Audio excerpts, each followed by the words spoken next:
Capítulo 8.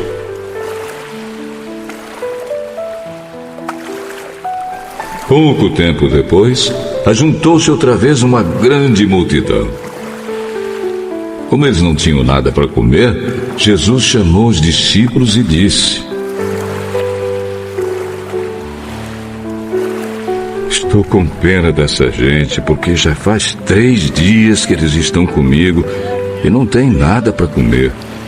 Se eu os mandar para casa com fome, eles vão cair de fraqueza pelo caminho, pois alguns vieram de longe. Como vamos encontrar nesse lugar deserto comida que dê para toda essa gente, Jesus? Quantos pães vocês têm? Só 7. Aí Jesus mandou o povo sentar-se no chão. Depois pegou 7 pães e deu graças a Deus.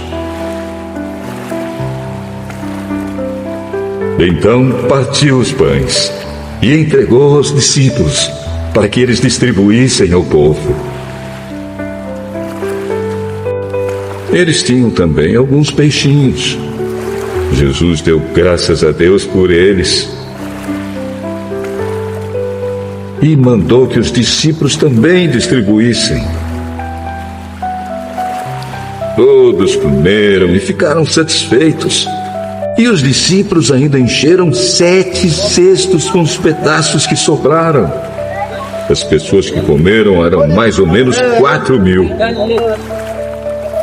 Jesus mandou o povo embora e logo depois subiu no barco com seus discípulos e foi para a região de Dalmanuta. Alguns fariseus chegaram e começaram a falar com Jesus. Eles queriam conseguir alguma prova contra ele e por isso pediram que fizesse um milagre para mostrar que o seu poder vinha mesmo de Deus. Jesus deu um grande suspiro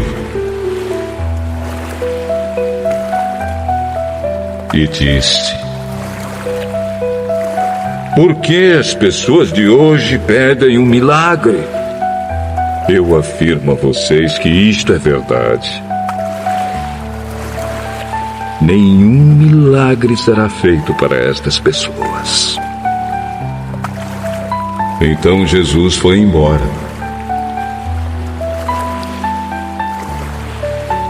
Ele subiu no barco e voltou para o lado leste do lago. Os discípulos haviam esquecido de levar pão e tinham somente um pão no barco. Jesus chamou a atenção deles.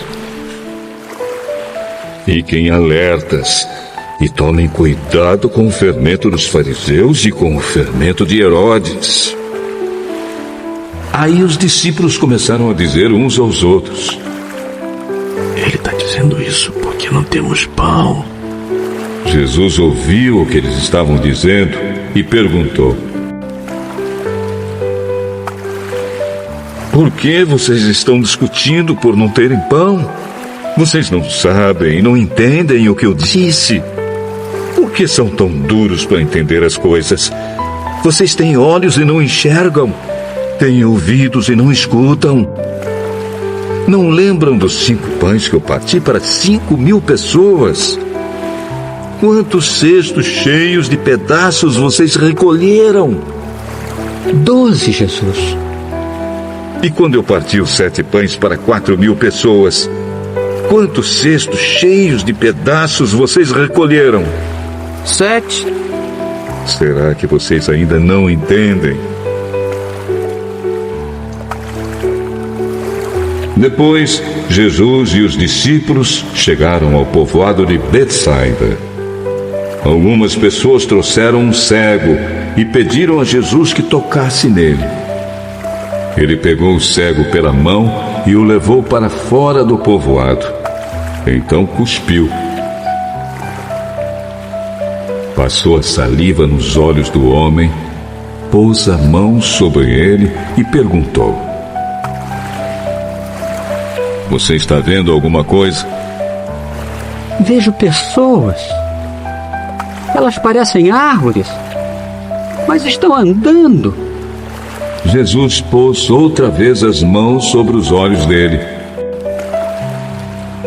Dessa vez o cego olhou firme e ficou curado. Aí começou a ver tudo muito bem. Em seguida, Jesus mandou o homem para casa e ordenou: não volte para o povoado.